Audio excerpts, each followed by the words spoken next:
I sat by the window, sipping my morning tea, when my phone buzzed. It was a picture of my granddaughter, Clara, standing in a white dress, holding hands with a man I'd never met. She looked beautiful.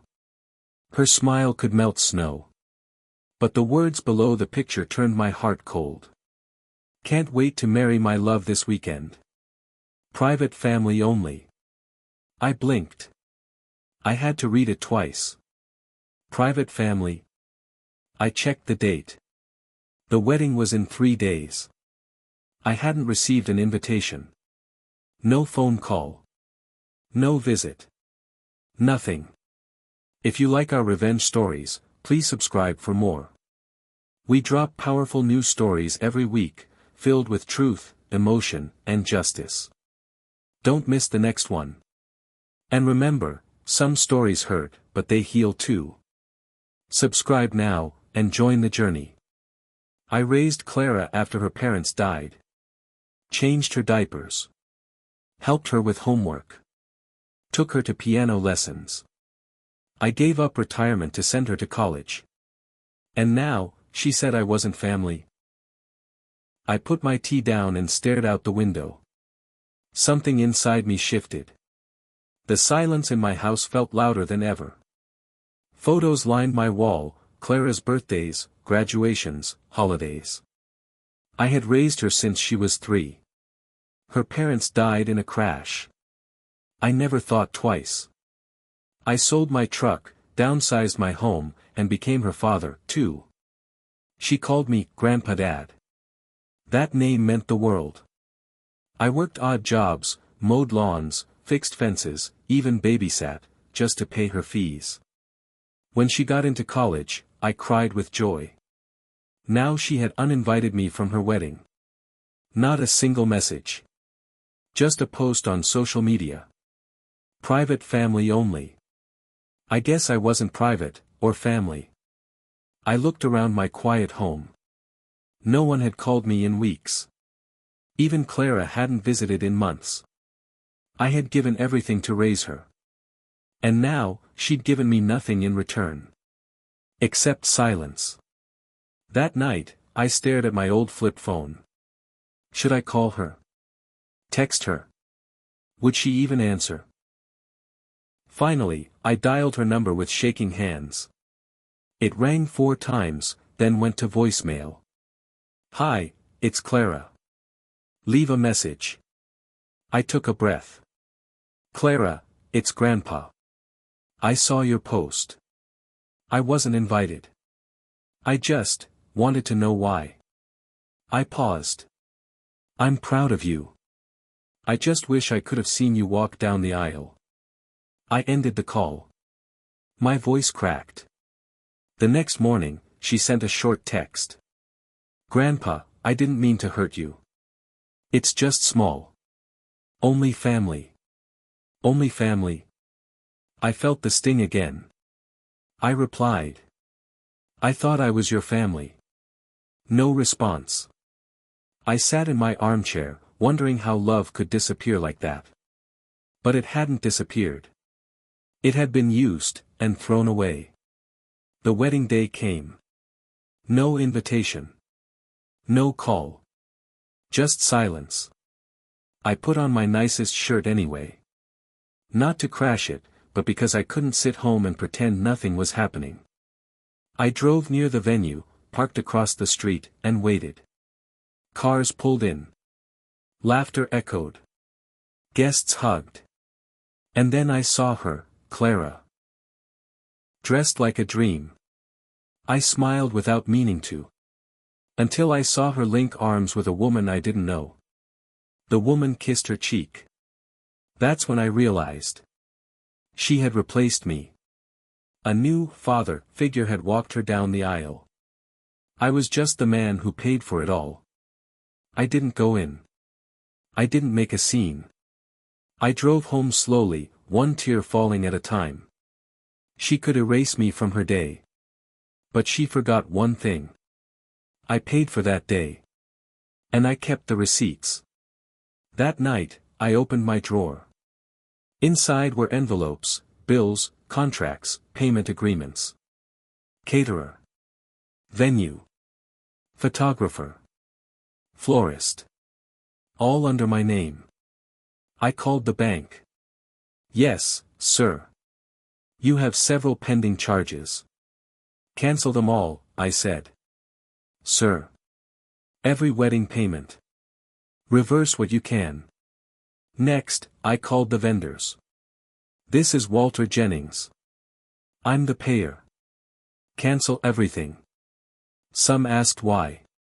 Some said nothing. But one said softly, good for you, sir. By morning, the flowers were returned. The food service was shut down mid-reception. Clara's perfect wedding turned chaotic. Her groom yelled. Guests looked confused. Vendors repeated one name. Cancelled by Walter Jennings. She had erased me from her guest list. But forgot I signed the checks. That wasn't revenge. That was a reminder. You can't throw away the man who built your bridge. And expect to keep walking. The florist arrived first. Her team began removing the white roses one by one.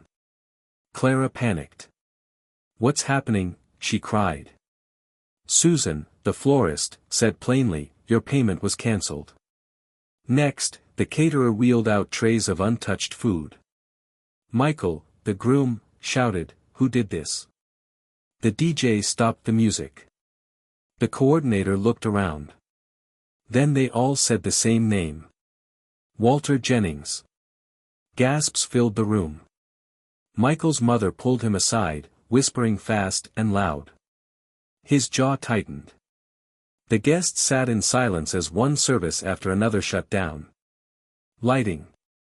Photography. Music. Cake. Clara stood frozen at the altar. I watched it all from my truck, parked a block away. I didn't smile. But I didn't cry either. This wasn't about revenge. It was about respect. And she had lost mine the moment she called me not family. When I got home, my phone buzzed again and again. Clara had called 5 times. Then the voicemails came. Grandpa, please. The wedding is ruined. Everyone's asking questions. Michael is furious. Please call me. I didn't mean for this to happen. I sat in silence, listening to each one twice. Then I made tea and sat by the window. It was strange. After years of noise, school runs, bills, dinners, I now enjoyed the quiet. Clara had never gone hungry. She had never walked in worn-out shoes. I made sure of that. And now, she cried because her flowers got taken away. I didn't erase her wedding.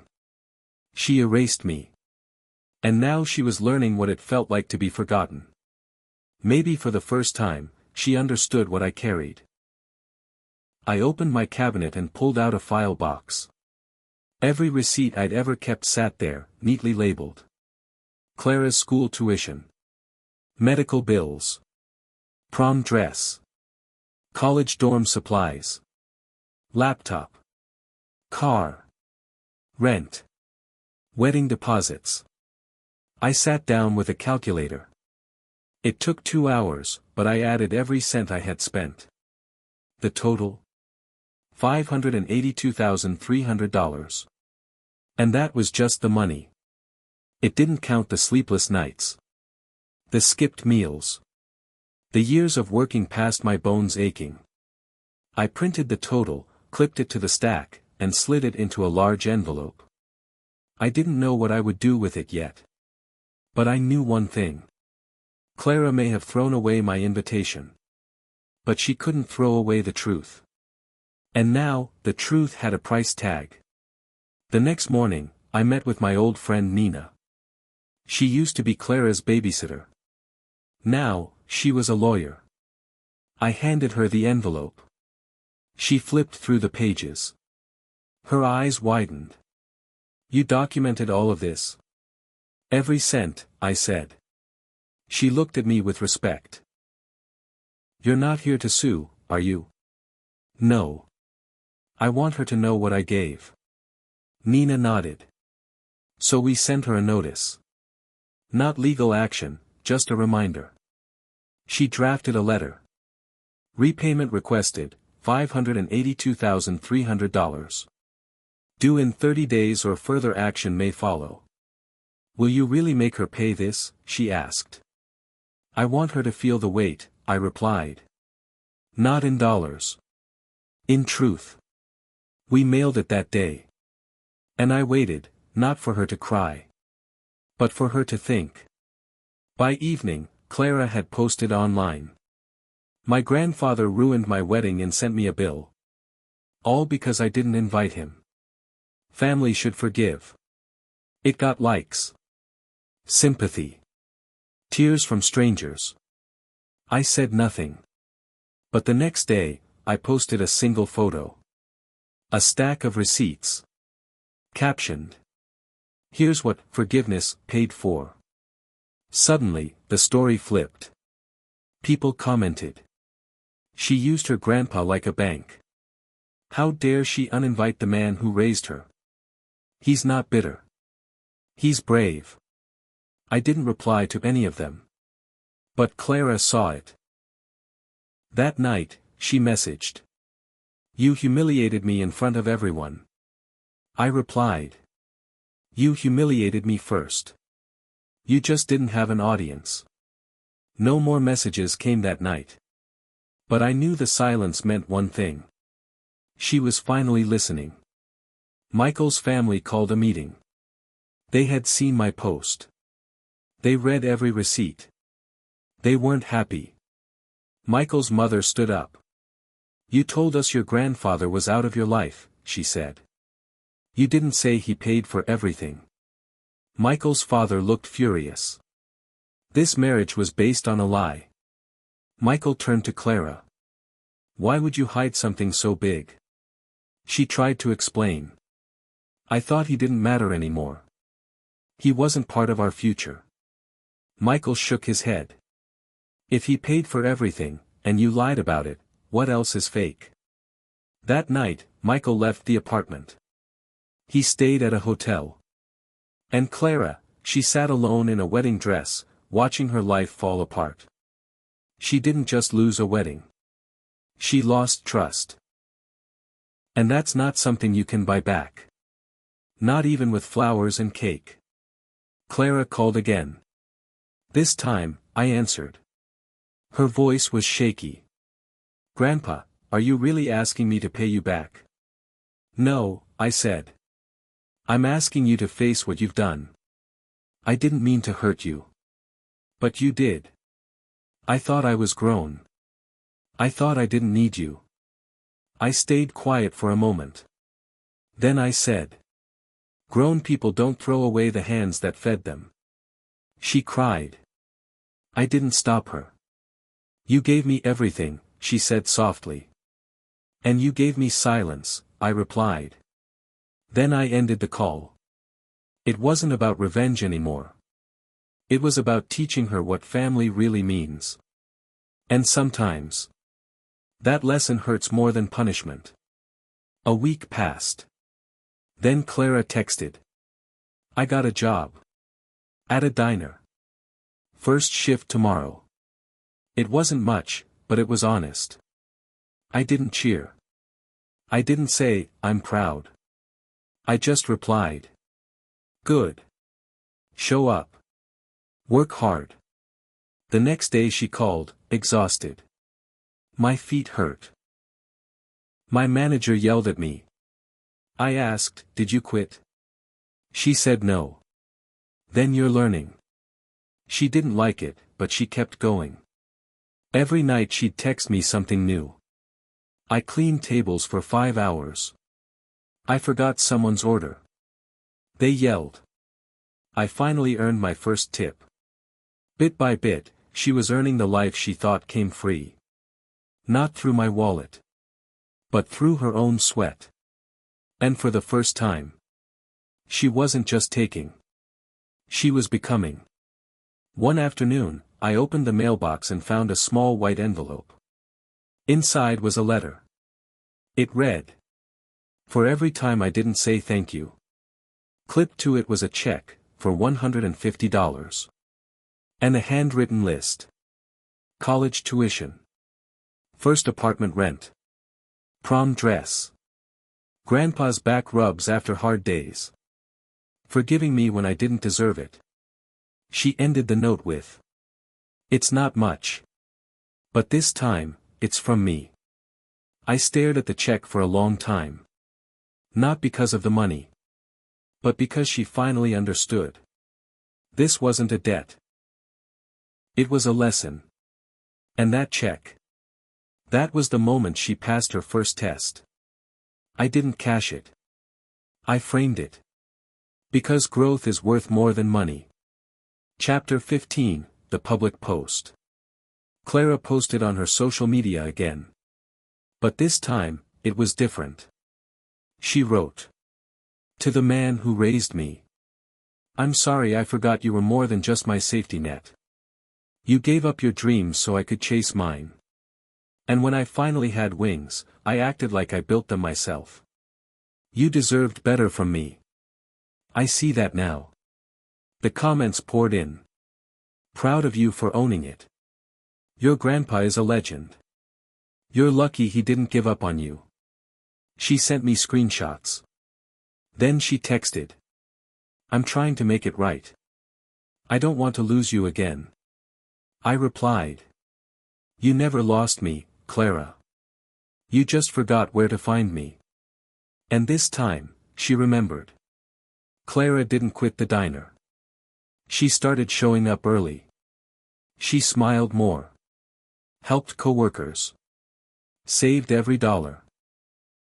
She even got promoted to cashier. It's weird, she told me one night. I feel proud.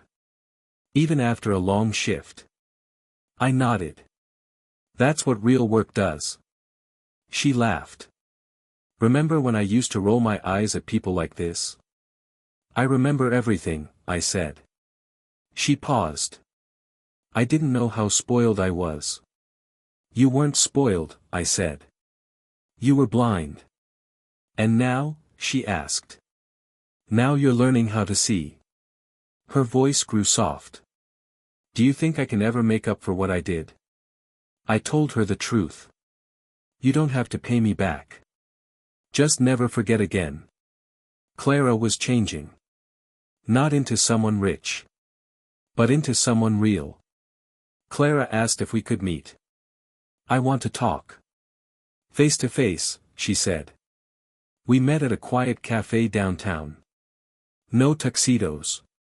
No flowers. Just truth. She hugged me when she arrived. Not a polite hug. A real one. The kind that says, I see you now. We talked for 2 hours.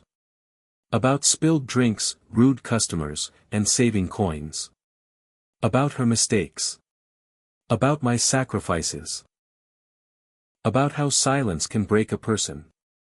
I didn't want to admit how much I needed you, she said. And I didn't want to admit how much it hurt, I replied. She reached across the table. I want to earn my place again. Not just be your granddaughter by name. I looked into her eyes. You were never erased, Clara. You just needed to remember how we got here. She nodded. This time, she didn't cry. She listened. Weeks passed. Then Clara called me, excited. I applied for something, she said. A scholarship. A writing course for adult students. She emailed me her essay. Title. What I Owe My Grandfather. I opened it slowly. She wrote about the nights I stayed up when she had fevers. The time I sold my truck for her tuition. The way I never raised my voice, even when I should have. She ended with this line. I was loved more than I deserved. And now I'm ready to become someone worth that love. I cried. Not out of pain. But out of pride. I left a note on the last page. You're already becoming her. Clara had found her voice. And now, she wanted to use it right. Not just for herself, but for the man who had given her everything. 2 weeks later, Clara called. She was shouting, laughing, crying, all at once. "Grandpa, I got in. I got the scholarship." I smiled. "Then I guess it's your turn to make me proud." "You've always been proud of me," she said. "No," I replied. "I've always loved you. But now I'm proud of who you're becoming." She was silent for a moment. Then she whispered, "Thank you for not giving up on me." I leaned back in my chair and looked out the window. "Thank you for finally seeing me." She had lost her way. But she came back stronger. Clara wasn't just chasing a better life now. She was chasing truth. She wanted to earn every step. And for the first time, she wanted me to walk beside her again. 1 year later, Clara invited me to dinner. She had news. "Grandpa," she said, "I'm engaged." My heart paused. But then she reached into her bag and pulled out a card. It read, "Will you walk me down the aisle?" I stared at her. "You sure?" She nodded, eyes wet. "You were always the one. I just forgot for a while." I hugged her tight. "I never stopped being your family," I said. "And now I want the world to see that," she replied. This time, I wasn't uninvited. I was leading the way. And for the first time in years, I felt like her grandpa again. Not the man behind the money, but the man who gave her love, even when she didn't deserve it. The wedding was small. No chandeliers. No huge cake. But there was laughter, real smiles, and warm hugs. Clara wore a simple dress. And when the music began, she looked at me. "You ready?" she asked. I nodded. We walked together, hand in hand.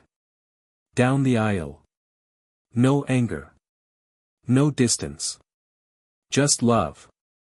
Guests stood and smiled. Some even cried. At the altar, Clara turned and whispered, "Thank you. For never erasing me, even when I erased you." After the vows, she raised her glass. "To the man who taught me how to give. How to grow. And how to say sorry." She looked at me with grateful eyes. "And to the man who gave me everything. Even when I gave him nothing back." This time, the applause felt real.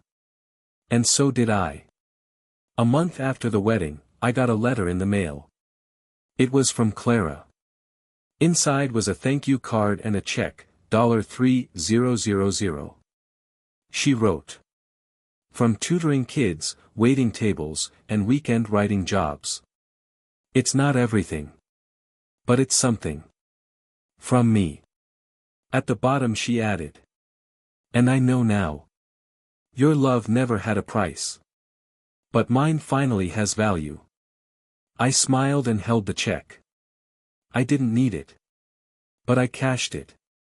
Because sometimes, the lesson has to be completed. And this time, it came from her heart, not my bank account. She wasn't paying me back. She was showing me she'd grown. Not just in age, but in character. Clara and I sat on the porch, watching the sunset. "I read my old social posts," she said. "I was so ungrateful." "You were young," I said. "No, I was careless." She took a sip of tea. "Grandpa, do you ever wish you didn't raise me?" I turned to her. "Never. Even on the hardest days. Even when you hurt me." She looked down. "I don't deserve your forgiveness." I touched her hand. "You don't earn forgiveness with words. You earn it with change." She nodded slowly. And for the first time, I felt peace. Not because the pain was gone, but because it meant something now. The lesson had grown roots. And so had she. Clara got invited to speak at a local school. She told kids about her journey, about growing up with a grandfather instead of parents. About love, loss, and learning the hard way. Afterward, she called me. "They called you a hero," she said. I laughed. "I'm just a man who didn't walk away." She paused. "But that's exactly what makes you one." Her words stuck with me. Because for years, I thought I had failed somewhere. But watching her now, I realized I hadn't lost her. She just took the long way home. And I waited. Because that's what love does. It doesn't chase. It stays. Clara surprised me on my birthday. She brought cake, candles, and a folder. Inside the folder was her first published essay. He wasn't just my grandpa. He was my reason. It ended with these words. He raised me when he didn't have to. Forgave me when I didn't deserve it. And stayed when I told him to leave. Tears filled my eyes. She handed me a final card. You gave me everything. Now I want to give you one thing. A future where you're not forgotten. And for the first time since she uninvited me, I felt truly welcomed again. Not into a party, but into her heart. Where I had always belonged. If you find this story interesting and educating, kindly subscribe to our YouTube channel for more, and like, share and send comments to the comments section and tell us what feel and your impression about this revenge story. Thanks for watching.